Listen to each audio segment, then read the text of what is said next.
sinarang syukur urang panjatkeun ka Allah Subhanahu wa taala anu Maha Agung.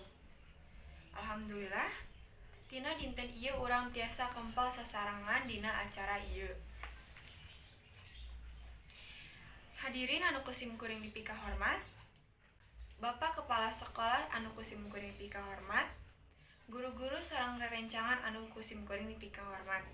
Rukun iman teh nyaeta aya genep. Salah sawiosna iman ka Allah, iman ka malaikatna, iman ka kitab-kitab Allah, iman ka rasulna, iman ka hari kiamat, sareng iman ka qada sareng qadar. Di dieu simkuring bade ngabahas iman ka qada sareng qadar.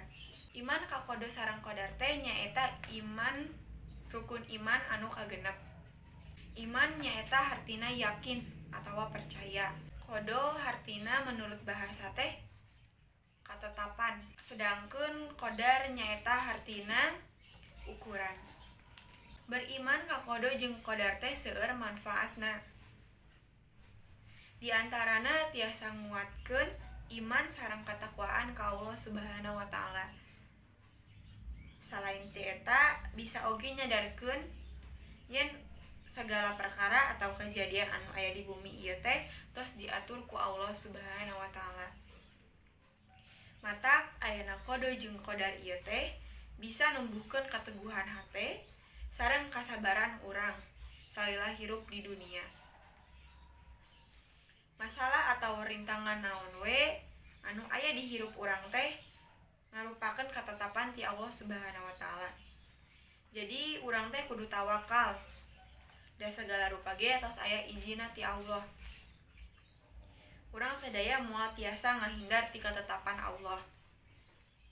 Deuk nu hade, deuk nu goreng. Sadaya tos diatur ku Maha Kawasa. Iman kana qada jeung qadar ieu oge bisa numbuhkeun kanikmatan ti Allah Subhanahu wa taala. Sareng ngadorong urang bersyukur ka Allah salawasna.